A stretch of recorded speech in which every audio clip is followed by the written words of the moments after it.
Welcome to From an Educator. In this episode, we talk about the jazz mindset. Let's get to it.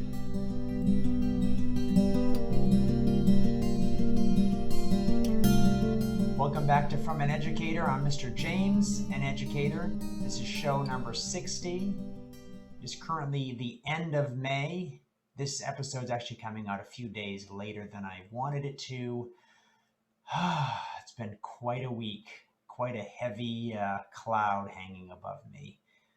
I don't know if it's grief that I'm going through, one of those stages of grief, or just things have been off. But yeah, school is winding down and I'm saying goodbye to a lot of things. I'm saying goodbye to a lot of people. I'm saying goodbye to things I've worked a lot of really hard on, a curriculum, routines.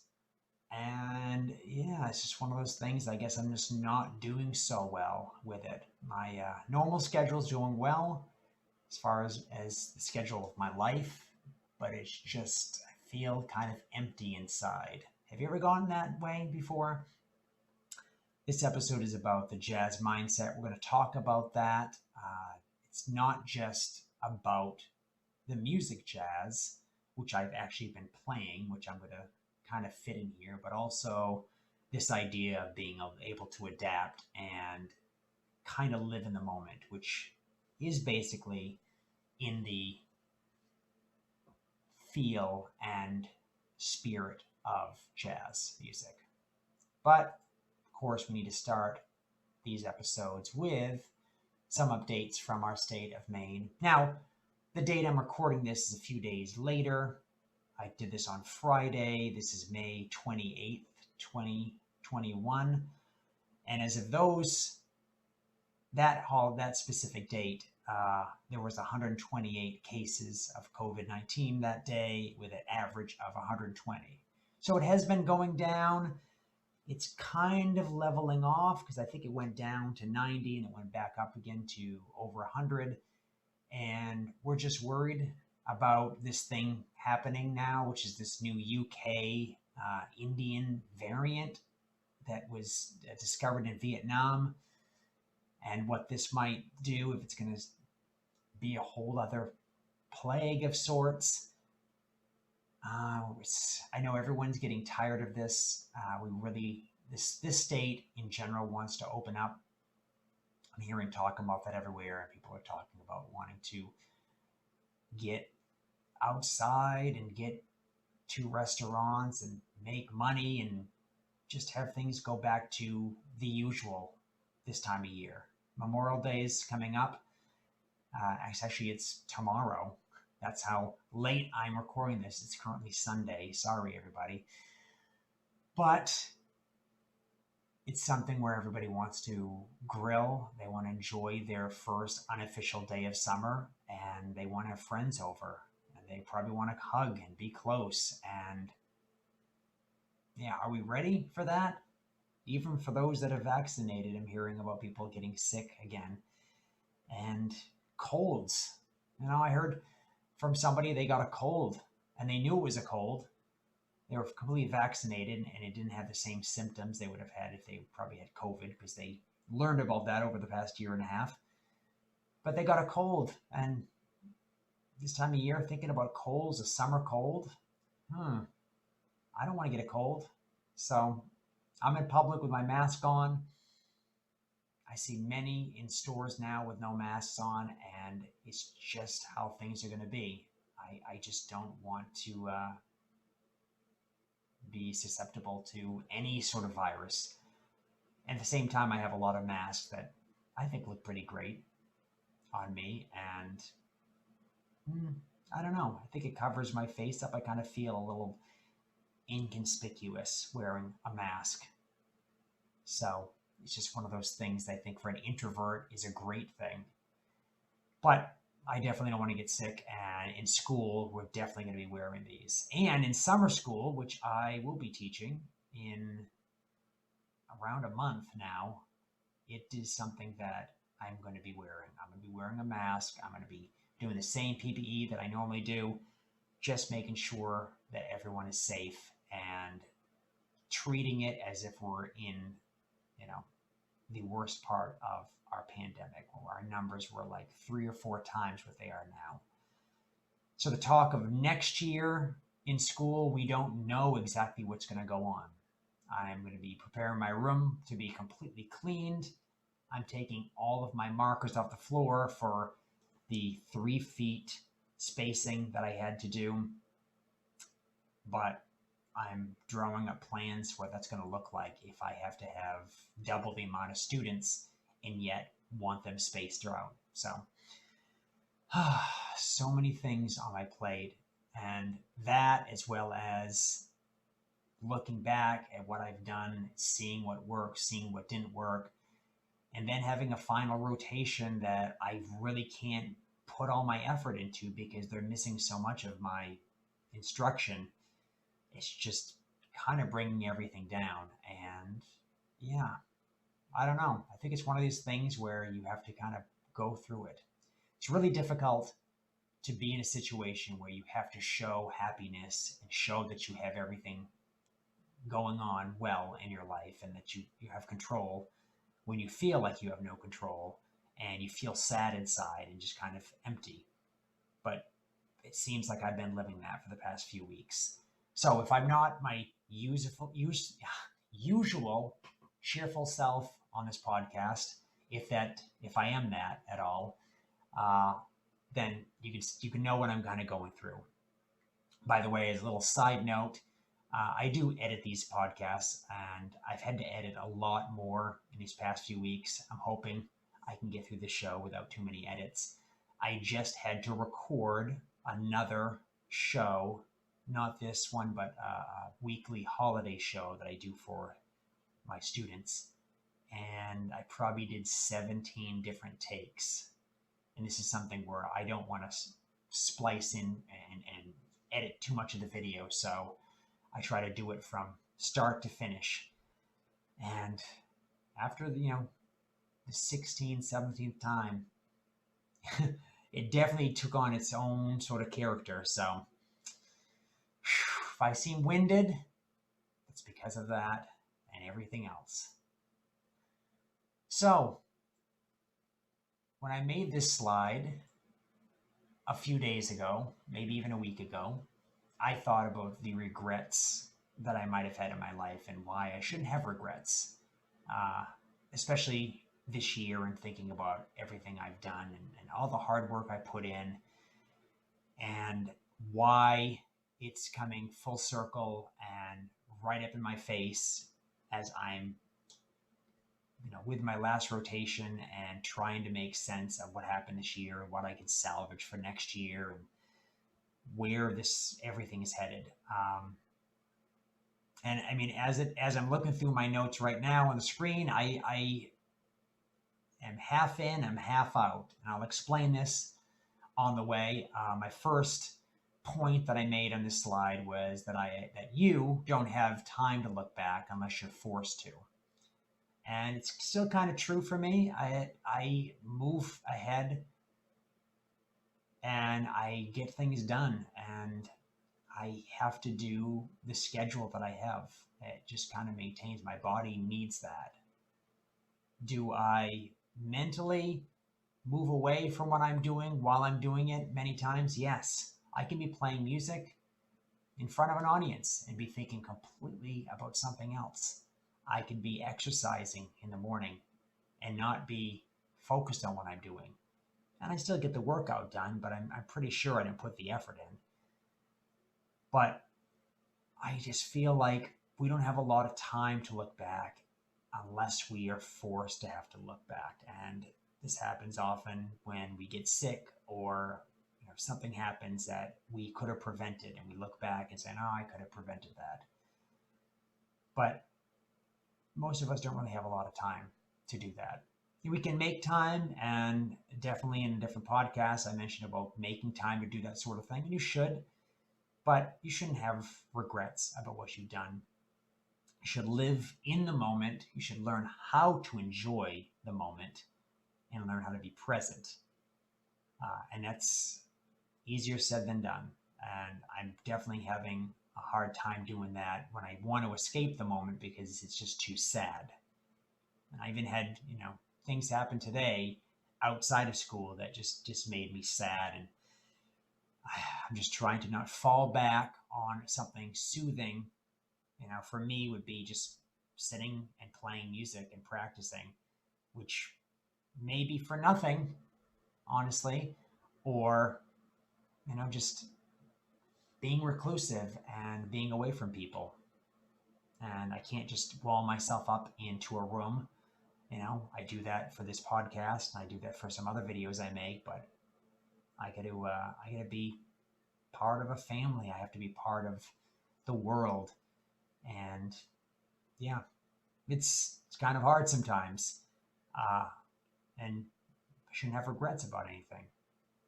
So you will change, you will adapt, and you need to realize you need to keep aware of this. And that's what I'm trying to do every single day, is that I realize I'm changing and adapting. And although I want to grab on and hold on to something I was before, I have to realize that I'm something different now.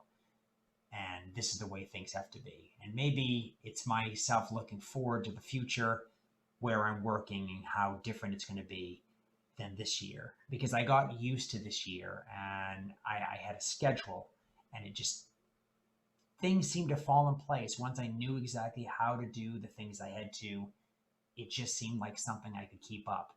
And that's going to be gone. And I'm going to have a new normal. And that may change throughout the year. And it's just kind of upsetting.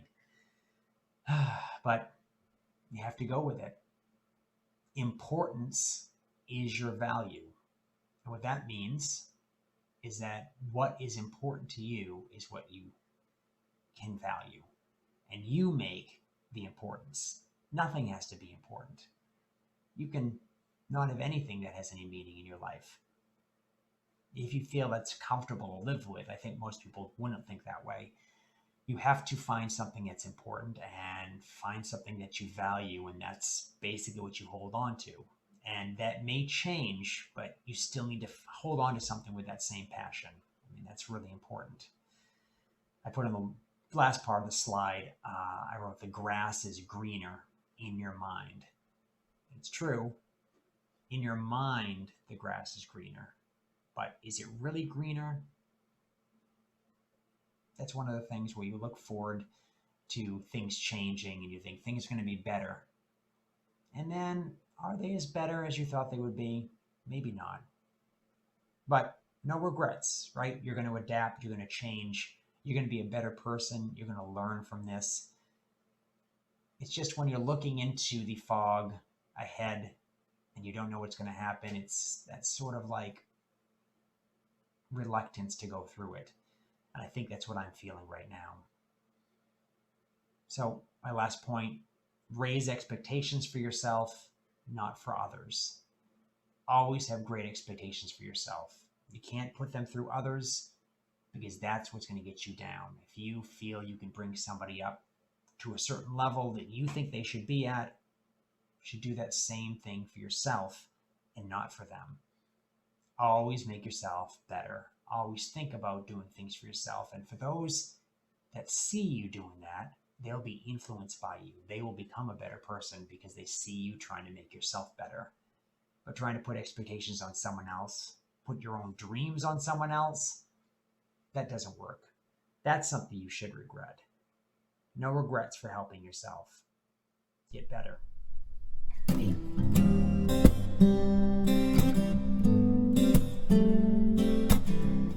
So our main theme today, jazz mindset. Now, I've been playing jazz music since 1997. So that's many years ago. And I was introduced to jazz. I actually studied at a university in this state. And I was kind of like, I don't know, it felt to me like it was something I could understand because it was parts, instructional and part being creative. And for me, music was always something I wanted to be really creative with. And I liked the ideas that held things together, the math that had held music together. But I also like being able to manipulate that math while it was in my hands. Uh, and being at the time mostly a guitar player, that felt like something that, I just loved to noodle around with that, and I could, do other things while my fingers were busy on the guitar. Now, jazz as an art form, as a music style, has been around for well over 100 years, but it wasn't always a term that was, used for that style of music, and it wasn't really accepted really well. It was kind of like a slang term, jazz, just something that was like, yeah, that's they're taking forms, classical forms of music, and turning it into something that they can, play around with, and they called it to jazz up something, or, you know, to mess up, because it went in the face of a classical tradition, which was keeping music, refined, and it was edited. And when you played something, it's the way it's been played. The composer wanted it to, with a tradition that's hundreds of years old. And then it also took music that was, from blues music, and blues was from field haulers, and this African tradition that came from, you know, Africa, but, mixed in with other things, with sort of a native folk tradition. And for some, it was just kind of this melting pot, and they thought that's just bad because, I mean, United States, think about that, segregation, and people just didn't like other people that didn't look like them. And so jazz was kind of like this, bad term for music, kind of like, later when I was younger and people talking about rock and roll music, or, well, that was before my time, but like heavy metal and stuff like that. And evil lyrics, explicit lyrics, must put the sticker on that. Well, jazz was basically that sort of thing back in its time. So imagine the 1920s being like the 1980s with explicit lyrics, stickers, and stuff. But here's a few points I have about jazz, and I relate jazz to adaptability and being creative and being able to improvise, which is something that's big about jazz in your own life. So my first point, jazz is about creativity in the moment. And as a teacher or as a human, you need to be that way. You need to be creative in the moment. You need to be able to move with the moment and change with things. It's also just about finding opportunities and taking them, and being able to go ahead and do something given what you've got. And in jazz, traditionally the form is, we take a melody, we take the chord progression, the underlying harmony underneath that melody, and after the melody's played, we take that harmony structure and we just make up our own melodies around it. And each person, the band or select people, get a chance to kind of play around with it, and they improvise. And the better the band is, the more they know the music, the more they can be more creative and work with other people. There's some jazz that's performed just by everybody improvising all at the same time with absolutely no form. And yet it could still sound like it's completely like edited and created to be perfect, because it comes out like that, because everyone's listening and everyone's being creative and receptive to each other. I think as a teacher, I love being that way, and I look forward to being able to be creative. Of course, I make diligent plans, I edit everything, but in the moment, I really feel a flow state when I'm able to do this and be creative and work off someone that says something that completely sets my path, a right angle. And I maybe I can know that to be able to improvise and understand jazz music, or maybe it's just the fact that I've had to act on my feet for so many years and kind of like fake it till I make it, which I believe is a jazz thing as well. And realize I'm using jazz now as a term that just means to improvise and be creative and be in the moment. It's just my music teacher's way of talking about this sort of subject. So, my next point, jazz is about taking risks. It is about taking risks in your life. It's about being able to try something out, maybe in a given context, and see if it works or not.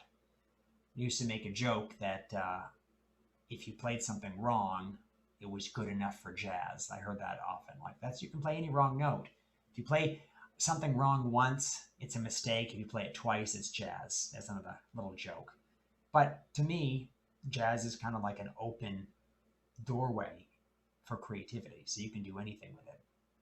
And you can take risks and you can try things that you didn't think would work. But also, you can fit in with the form, and the more you do it, the better you get at it, and the more you trust yourself. So your risks are a little bit less risky the more you do this. So my next point, jazz is about using structures to serve you. In jazz, we have a structure. Sometimes it's really loose. Sometimes it's, a little bit tighter. But it's something we have to work with, and the best players are the ones that can use it to serve their own purpose. So maybe doing something they do well and finding how what they do well fits in with the structure. And I think that's what we do with teaching all the time. There's certain things we might have to teach, but we have to find the way that we teach it. Find the way that we're good at doing something. You put into a context and you're uncomfortable, but you know how to do the job.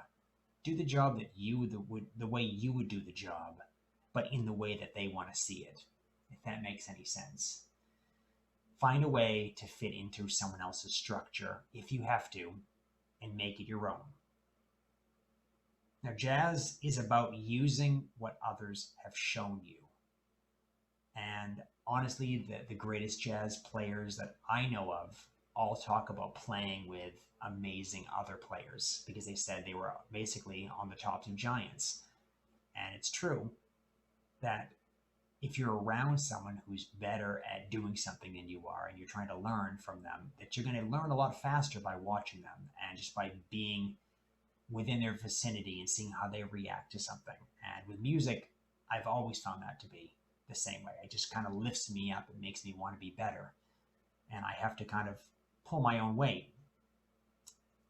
I also get to recycle and reuse what I see others do.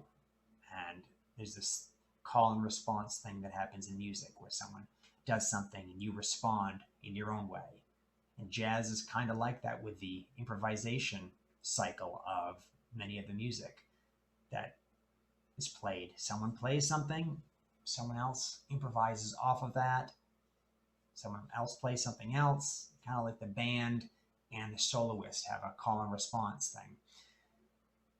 But for teaching, I watch other teachers, I watch myself, videos I might record, and to see how I might respond to something, or how I might say something a little bit differently. I did notice in these videos I make that I say a lot of ands, and I try to come up with stuff. I just said an and there, so I'm trying to say less ands. I'm trying to do less pausing, but I'm also trying to choose my words wisely, so there's a lot less editing. So jazz is about making any situation ideal. Ideal meaning that you want any situation to go the way you want it to. But not every situation can be that way. But then it's to find the ideal out of any situation. So something could be going wrong, something could be going the way you didn't expect it to. Make it so that it's going the way that you want it to. Make it so that whatever situation you get put into is your ideal situation. And it might seem pretty difficult to do that, but you can get yourself set up with some tools where that'll be easier as you go along. And of course, the more times you have this experience of going through that, the better you're going to be at that. Which is why anyone, just like myself, who enters into a college for the first year studying jazz is basically like a deer caught in headlights. what do I do? I don't know what is this thing? I don't know this music. I don't know any of these songs that everyone calls standards that I should know. How do I do this? You basically have to find out how to do some of this stuff. Grab something simple and just kind of own it and work from there. And I did the same exact thing, and it just grew on me because it became a language that I understood. And although I did learn from others and I learned how to play in their style, I still took my own style and I made it my own.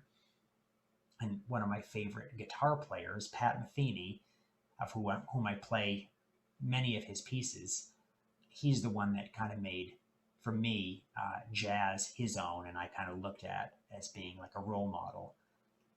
And while I don't sound like him, I understand where he's coming from, and I have I think his same mindset of thinking about rhythms and where he can fit in with a band.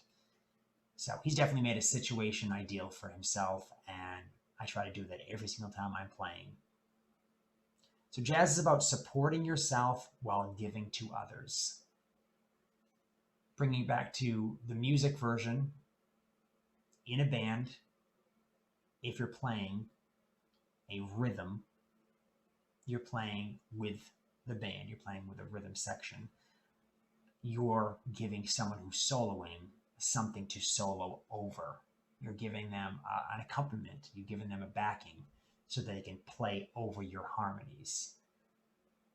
At the same time, you're supporting yourself because you're in a band and you represent that band. Every band I've been in, even if I'm mentioned that it's not my band because I don't have ownership, it's a shared ownership, or maybe there's one person who is in charge, I always feel like I'm helping out that band and I'm an integral part and I'm supporting others. So if I don't know my part, then I'm not good for supporting others, and I want to know my part. At the same time, if I'm in a solo role, I'm trying to support myself so that I can play and be heard, but I'm also giving others something to listen to. I'm giving something others to help support, because it's kind of like a give and take relationship. Anyone who might be singing and I'm playing the piano under them, I'm supporting them, but they're also supporting me with their melody, which is a funny way to think about that, because most of the time people that play an accompaniment to those that sing think of themselves as the supporting role where someone else is singing a solo, but they don't realize the melody is also helping them to play. And it definitely shapes how I play, especially how I might change the tempo, or I might change the way I play something just because of the way the singer moves with the melody. So all of those things, I keep referring to music, but to me it definitely has implications for life and how I go about life and think about things, because I can turn everything back into sort of a music metaphor. And especially this last one, last little point, jazz is not a label that you should use. Living is. So even though I play music that could be considered in the style of jazz, and I may use that label so that others can understand it, to me it's music. I mean, I used to play at this coffee shop in a town that's an hour and a half from here, where I am right now. And they used to call it jazz because I would improvise, I would play music that wasn't rock music, it wasn't folk, it was kind of a blend of a lot of different things. Sometimes I sang, sometimes I didn't sing. And I would ask them what they called it. They said, that's jazz. Anything that you do, you're making things up, that's jazz. Okay, I took it. They had to promote me somehow. I know a lot of people were probably upset when they found out I wasn't doing the standard repertoire of jazz, but I guess that was their way of calling something that was, I guess, mostly improv based, or basically something that was different. It's jazz. It's different. It's jazz. Yeah. But for me, it's living. And when I play music, it's music. And if you like someone's music, you say, I like your music. You don't have to label it. You can just say, I like it. You may like something they do on the instrument, or it just somehow the sounds just come together for you. And there's a lot of music I love that I try to find out where can I get more of this music, and I have to find out the style, the genre, whatever. And I go, oh wow, I didn't even know what that was called. And I didn't know that was mathcore music or math rock, or wow, interesting. And then all of a sudden, wow, all these other bands open up, because it's just a way for me to like explore how they were categorized. But when you categorize yourself doing something that is like jazz in this sort of mindset, think about it as living. If you're living, you're adapting, you're changing, you're being creative in the moment, and you're just going with the flow. And the flow doesn't always go the way you expect it to. So change accordingly. So 60-second rant. I think I have one.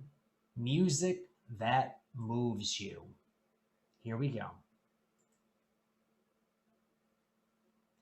So our 60-second rant today, music that moves you. I have been playing for students in my school every 2 days for the past, 8 months. And I've gone through different styles of music. I've gone through the classical music, classical guitar. I've played the lute for them. So I played music from the Renaissance time and some medieval music. I've played violin. I've played piano. I played rock music. I played heavy metal on guitar. I played jazz these past few weeks, and someone in the hallway stopped and said, I could listen to this music all day long.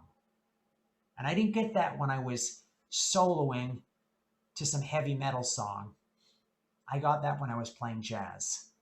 And it was interesting because that kind of influenced how I would talk about it in this episode.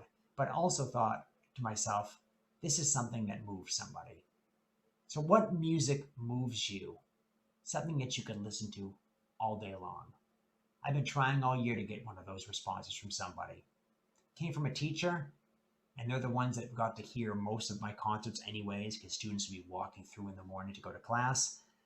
But it was something that was well received, and honestly, this week, more jazz for them. So I'm looking forward to playing something they want to hear all day. Well, thank you everybody for joining me on episode 60. I'm going to try my best not to edit this video and keep it in my jazz style,